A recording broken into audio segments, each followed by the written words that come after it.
Hello everyone, how are you? Hope you all are fine.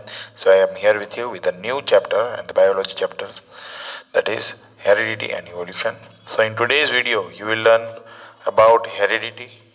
You will also know what is the meaning of trait. You will see that what is Mendel's law of inheritance, and you will also come to know about monohybrid cross. So heredity is a very familiar word to us. So today we will know the meaning of it, and we will see that how heredity concerns the next generation. So let's begin today's video. So what is the meaning of heredity? A simple meaning is the transmission of traits from parents to offspring. So what is the meaning of trait, students? It's simple. The meaning of trait is nothing but characteristics.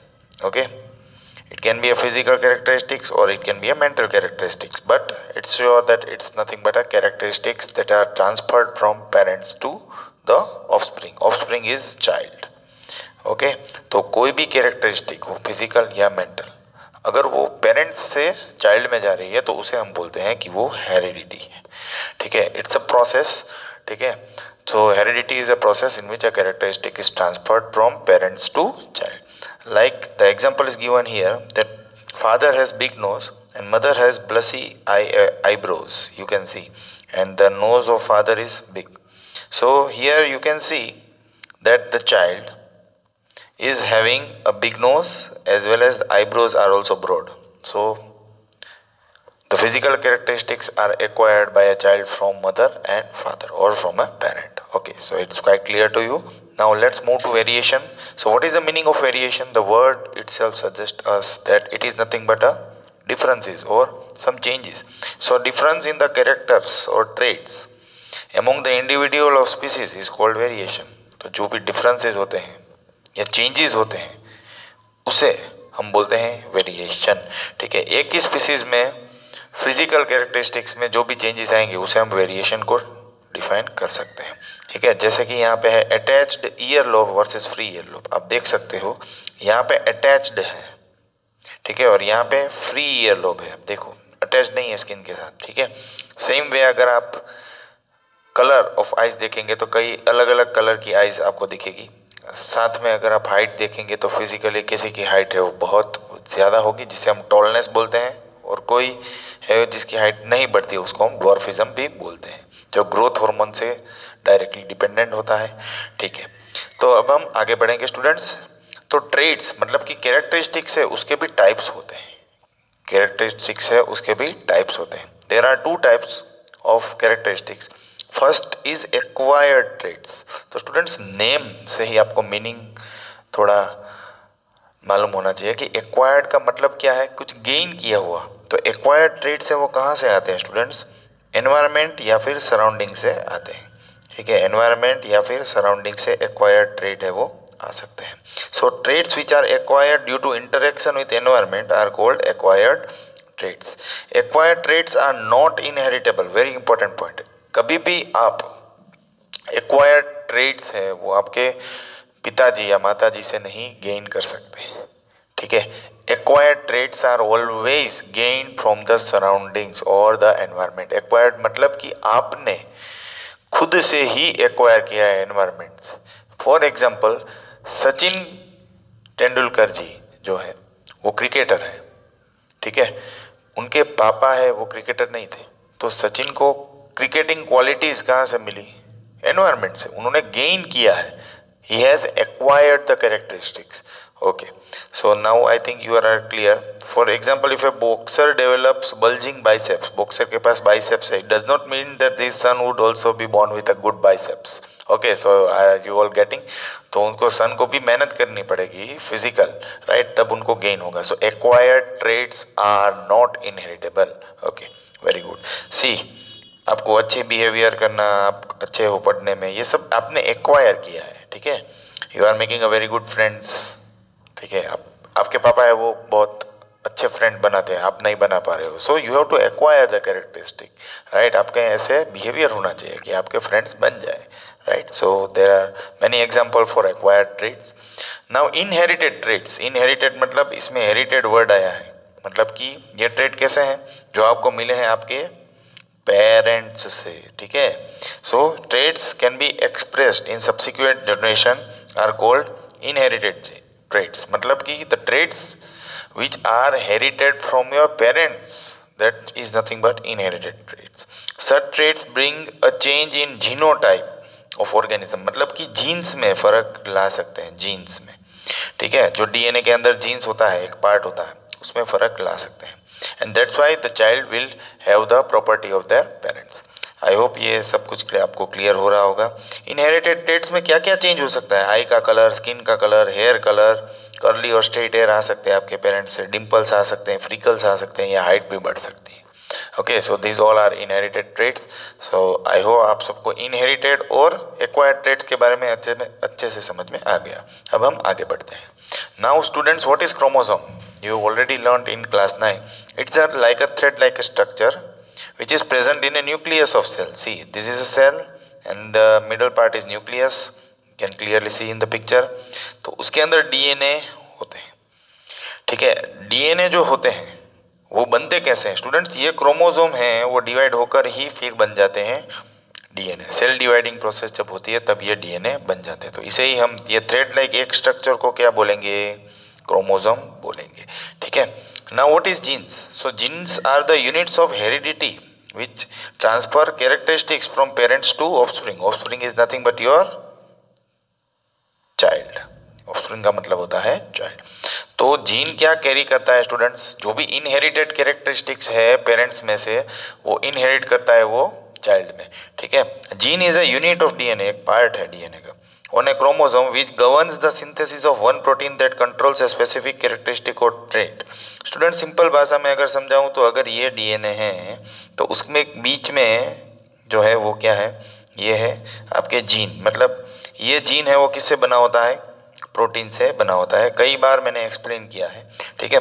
Gene occurs in pair, one from each parent. Gene है वो हमेशा pair में हो सकते हैं, ठीक है। Pair में होंगे, एक मदर से आएगा और एक फादर से आएगा, one from each parent. Now I hope you all are clear. Gene क्या कैरी करता है? इनहेरिट करता है कैरेक्टरिस्टिक, वही कैरी करता है। किससे बना होता है? प्रोटीन से बना होता है। जीन हमेशा पेरेंट में से पेयर में आएगा तो दो जीन्स आएंगे, एक पेरेंट मतलब एक पेरेंट में से एक जीन और दूसरे पेरेंट में से दूसरा जीन। ओके, आगे जाते हैं। डोमिनेंट जीन और रिसेसिव जीन। तो स्टूडेंट्स बहुत ही फनी पिक्चर यहाँ पे लगाया है, तो आप सबको समझ में आ रहा होगा that a big guy is scolding a small guy, right. तो उसका मतलब ये डोमिनेंट है इसके ऊपर बेचारा, right. So the gene which decides the appearance of organism even in the presence of alternate gene is known as dominant gene. ये राज करता है स्टूडेंट्स। डोमिनेंट का मतलब क्या है? पावरफुल जीन है, ठीक है। ये दूसरे जीन से बहुत ही पावरफुल है, मतलब कि नेक्स्ट जो जनरेशन आएगी स्टूडेंट्स उसमें से ये जीन है वो बहुत पावरफुल है। ये कैरेक्टरिस्टिक्स है वो ज़रूर से आएगी और ज़्यादा प्रपोर्शन में आएगी, याद रखना। This characteristics will surely be inherited to the offspring and dominant gene characteristics will be large in number than the recessive gene. Okay, now what is the meaning of recessive gene? ये है बेचारा recessive वाला B, ठीक है। The gene which can decide the appearance of organism only in the presence of another identical gene, मतलब इसका existence होगा, right, पर इसका appearance कम होगा। सुनना, इसका एग्जिस्टेंस होगा पर इसका अपीयरेंस कम होगा, मतलब कि ये इतना पावरफुल नहीं है जितना वो था। मतलब वो डोमिनेंट है तो ये रिसेसिव है, ठीक है, पर ये एग्जिस्ट तो करता ही है। किसके साथ? डोमिनेंट जीन के साथ, ठीक है। जैसे यहाँ पे डोमिनेंट जीन है उसको कैपिटल टी से इंडिकेट किया है, तो रिसेसिव जीन है वो स्मॉल टी से इंडिकेट किया है, तो ये होगा आपका कैपिटल टी, ये आपका small T. Okay, now let's try to understand more about all these dominant and recessive gene. So students, in order to know that, we must know about generation, right? First and second, filial. Filial is nothing but your generation in simple words, right? पहली generation, second generation ऐसे बोलते हैं। Mobile के towers में first generation में speed कम थी, second generation में speed बढ़ गई, थर्ड जनरेशन में उससे भी 2 गुना हो गई। सेम वे जनरेशन मतलब कि एक पेरेंट में से जो फर्स्ट चाइल्ड आया उसको फर्स्ट जनरेशन चाइल्ड बोलते हैं, वो चाइल्ड में से जो नेक्स्ट चाइल्ड आएगा उसको सेकंड जनरेशन बोलते हैं, ठीक है। जैसे कि आप देखिए ये 2 अलग अलग जीन्स हैं, ठीक है, उसमें फर्टिलाइजेशन प्रोसेस हुई यहाँ पे, ठीक है। तो क्या हुआ स्टूडेंट्स, आप देख सकते हो ये F1 जनरेशन प्रोड्यूस हो गई जो सेम है, जिसके जीन्स कैसे हैं, सेम है। फिर से ये दोनों में फर्टिलाइजेशन हुआ, सेल्फ फर्टिलाइजेशन, क्योंकि जीन भी सेम है। तो क्या हुआ स्टूडेंट्स, ये सेकंड जनरेशन बन गई है, आप देख सकते हो। ठीक है, so here you can see that this is your first generation and this is your second generation. Okay, so when two parents cross और breed to produce offspring, then their progeny is called first generation, that is F1 generation. Okay, but when F1 generation cross again with each other, then it produces a F2 generation. So I hope you are clear with the generation. Okay, and gene, तो इसमें भी gene का use हुआ है और इसमें आप थोड़ा देख सकते हो स्टूडेंट्स, तो आपको मालूम होगा कौन डोमिनेंट है और कौन रिसेसिव है। आप थोड़ा इसमें प्रिडिक्ट कीजिए कौन डोमिनेंट है और कौन रिसेसिव है। Here you can see that dominant gene वाले 3 हैं और रिसेसिव वाला बेचारा 1 है। डोमिनेंट किसे बोला जाता है स्टूडेंट्स, कि अगर वो अकेला भी एक जीन हो तो भी वो कैरेक्टरिस्टिक्स ही उसमें आएगी। मतलब कि ये तीनों जो सीड है वो आप देखिए राउंड है, पर ये थोड़ा रफ है, देखा आपने, जो स्मॉल एस वाला है वो रफ है, पर ये तीनों जो है वो कैसे हैं, राउंड है। Why, because of presence of capital S, that is dominant gene. And why it is rough in 4th case? Because of present of small s, that is recessive gene. Dominant का मतलब powerful है, अगर वो अकेला भी है तो वो 2 के बराबर है, इतना याद रखना। ठीक है, अब हम आगे जाते हैं। रूल्स ऑफ इनहेरिटेंस, मतलब कि कैरेक्टरिस्टिक्स पेरेंट्स से ऑफस्प्रिंग में आएगी, उसका रूल क्या है। ठीक है, George Mendel conducted experiment on P plants and propose the rule of inheritance. उन्होंने पी प्लांट, पी का मतलब होता है मटर। ओके, ठीक है, मटर होता है, मटर। Mendel observe that characters are often present in pairs. Mendel ने क्या ऑब्जर्व किया कि हमेशा जो कैरेक्टरिस्टिक्स प्रेजेंट होती है वो पेयर में होती है। So a pair of contrasting characteristics is called allele. Okay, तो अगर एक जीन है स्टूडेंट्स तो उसमें हमेशा जो कैरेक्टरिस्टिक होगी वो पेयर में प्रेजेंट होगी, मतलब कि ऐसे होगी, मतलब कॉन्ट्रास्टिंग कैरेक्टरिस्टिक ही प्रेजेंट होगी। तो वो एक ही कैरेक्टरिस्टिक को, ये टी को हम एलील बोल सकते हैं। क्या बोल सकते हैं students, allele, see the pronunciation. Okay, ये भी एक एलील है और ये भी एक एलील है, पर ये देखिए दोनों से कॉन्ट्रास्टिंग है। ठीक है, ये डोमिनेंट है और ये रिसेसिव है। So you can say that they both are in contrasting characteristic. See students, one tall pea plant is there with T gene. Here small tt suggest you that there is a short plant. जैसे ही fertilisation हुआ, cross हुआ, तो 4 offspring बने, 4 child बने, पर सभी child है वो आपको ऐसा लगेगा कि सभी चाइल्ड कैसे हैं, टॉल है। Yes, it's tall, right. पर अगर आप ये कोई भी 2 का फिर से यहाँ पे फर्टिलाइजेशन करवाओगे तो क्या होगा स्टूडेंट्स, ऐसा हो सकता है कि एक शॉर्ट कैरेक्टरिस्टिक वाला प्लांट भी F2 जनरेशन में प्रोड्यूस हो, जैसे आपको यहाँ पे दिख रहा है। मैंने क्या बोला था कि रिसेसिव जीन का एग्जिस्टेंस होगा, पर वो पावरफुल इतना नहीं होगा जितना डोमिनेंट जीन है। तो ये दोनों का जैसे ही फर्टिलाइजेशन करवाया तो 3 प्लांट कैसे हुए, टॉल हुए, 3 प्लांट टॉल हुए एज यू कैन सी, पर एक प्लांट कैसा हुआ, शॉर्ट हुआ। क्यों, क्योंकि जब हमने पहले F1 जनरेशन हमने बनाया था, ये पेरेंट्स थे उसके, क्या थे स्टूडेंट्स, ये पेरेंट्स थे, शॉर्ट और टॉल प्लांट। उसमें तो था ना शॉर्ट प्लांट, तो शॉर्ट से ही तो ये F1 जनरेशन बना। F1 जनरेशन में कोई भी शॉर्ट प्लांट नहीं था, आपकी बात सही है, पर जब मैंने 2 टॉल प्लांट जो F1 जनरेशन के थे उसको मैंने जैसे ही फर्टिलाइज किया तो उससे मुझे 4 प्लांट मिले। वो 4 प्लांट में से 3 थे, उन्होंने डोमिनेंट कैरेक्टरिस्टिक्स को फॉलो किया, और 1 ट्रेट था, उसने किसको फॉलो किया, रिसेसिव ट्रेट वाली कैरेक्टरिस्टिक को। आई होप आप सबको क्लियर हो गया होगा। अब हम आगे जाते हैं स्टूडेंट्स, हाइब्रिड का मतलब समझना है। हाइब्रिड का मतलब क्या होता है स्टूडेंट्स, कि 2 कैरेक्टरिस्टिक अगर एक में आ जाए तो उसको हम हाइब्रिड बोल सकते हैं, right. A new plant resulting from cross, cross का मतलब क्या है, fertilisation, fertilisation, okay, of different varieties of plant is known as hybrid. Okay, if a new plant is occurring from 2 different plant, then we can say that it is nothing but a hybrid plant. Here as you can see the tall and short plant are of different characteristics. उसका जैसे ही cross करवाया तो क्या हुआ, एक नया plant बना, ये क्या है, हाइब्रिड है। फिर से यही वाला टॉल प्लांट के साथ टॉल प्लांट को क्रॉस करवाया तो उससे 4 कैरेक्टरिस्टिक आई। ठीक है, वो 4 कैरेक्टरिस्टिक वाला जो बना वो भी हाइब्रिड प्लांट से, पर 4 है। ठीक है, अब हम आगे जाएंगे मोनो हाइब्रिड क्रॉस के ऊपर। ठीक है, मोनो का मतलब होता है सिंगल, हाइब्रिड का मतलब होता है कि ये एक ऐसा मिक्सचर है जो 2 पेरेंट में से बना हुआ है।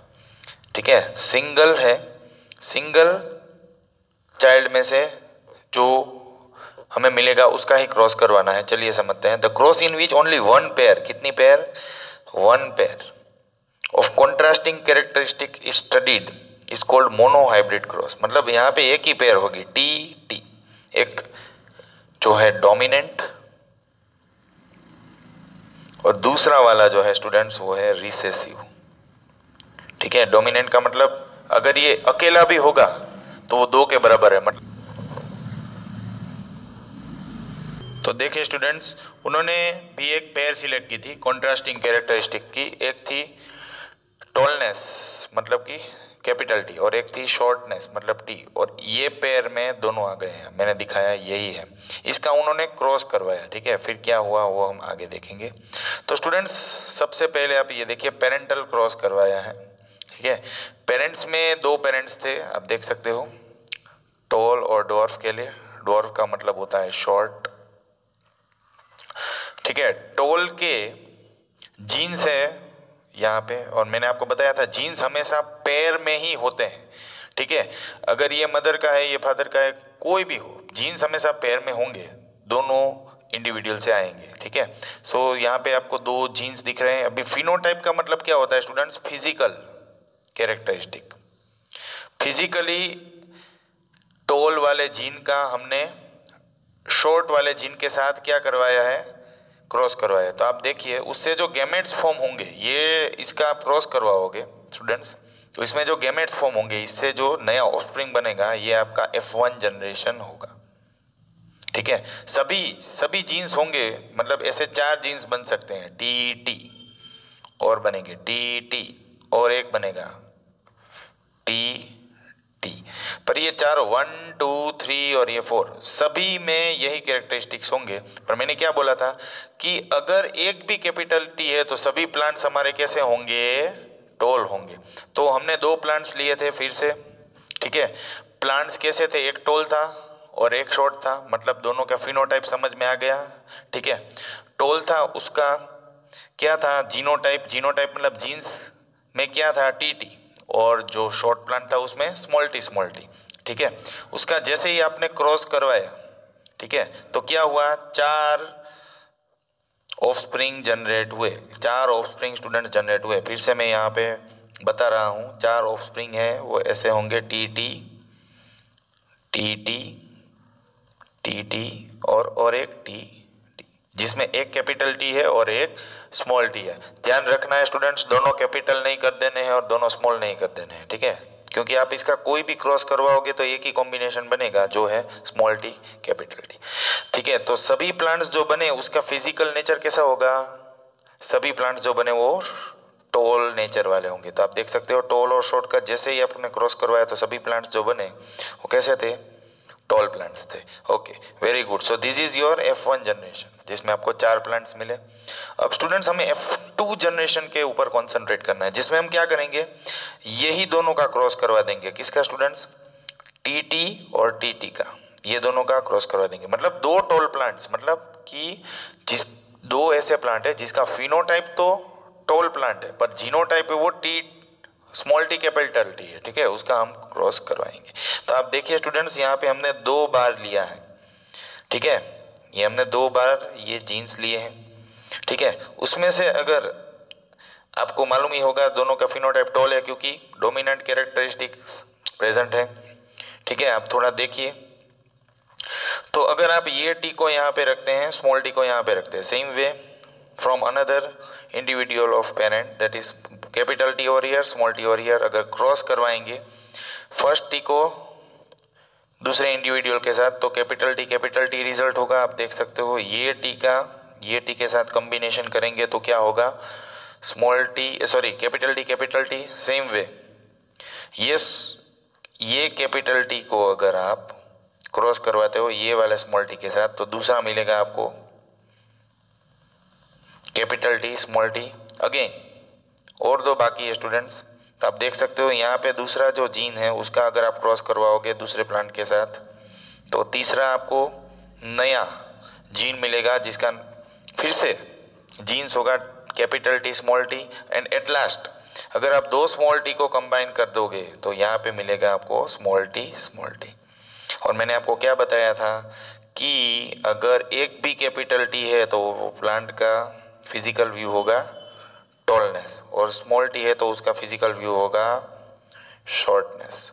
पर एक चीज पक्की है कि टॉलनेस में एक होगा तो भी चलेगा, पर ड्वार्फनेस में तो होने के लिए जीन में सभी स्मॉल टी होने चाहिए। इसलिए यहाँ पे आप देख पाओगे in F2 you are getting 3 tall plants 1, 2 and 3 but you are getting only 1 dwarf plant because the gene present over there is small T. मतलब कि एक प्लांट को शॉर्टनेस कैरेक्टरिस्टिक चाहिए तो उसके जीन के अंदर दोनों स्मॉल टी होने ज़रूरी है क्योंकि वो रिसेसिव है, ठीक है। उसको अपनी कैरेक्टरिस्टिक एक्सप्रेस करनी है तो दोनों जो जीन है वो सेम होने चाहिए और दोनों रिसेसिव भी होने चाहिए। तो आप होप सब कुछ समझ में आ गया होगा, नहीं समझ में आया और एक बार देखिए, नया टॉपिक है यहाँ पे वही समझाया स्टूडेंट्स कि ये पेरेंटल जनरेशन है टॉल प्लांट और शॉर्ट प्लांट जिसे हमें ये F1 जनरेशन मिली थी। इसके पहले वाले स्लाइड में ही आप देखिए ये 2 टॉल प्लांट को जैसे ही आपने क्रॉस करवाया तो 4 प्लांट्स मिलेंगे जिसमें 3 टॉल होंगे जैसे मैंने यहाँ पे भी बताया था 1, 2 और 3 टॉल है और एक शॉर्ट होगा, ठीक है, जो ये वाला है। सो आई होप पूरा वीडियो समझ में आ गया है, ज़रूर से लाइक कर दीजिए। Thank you for watching the video.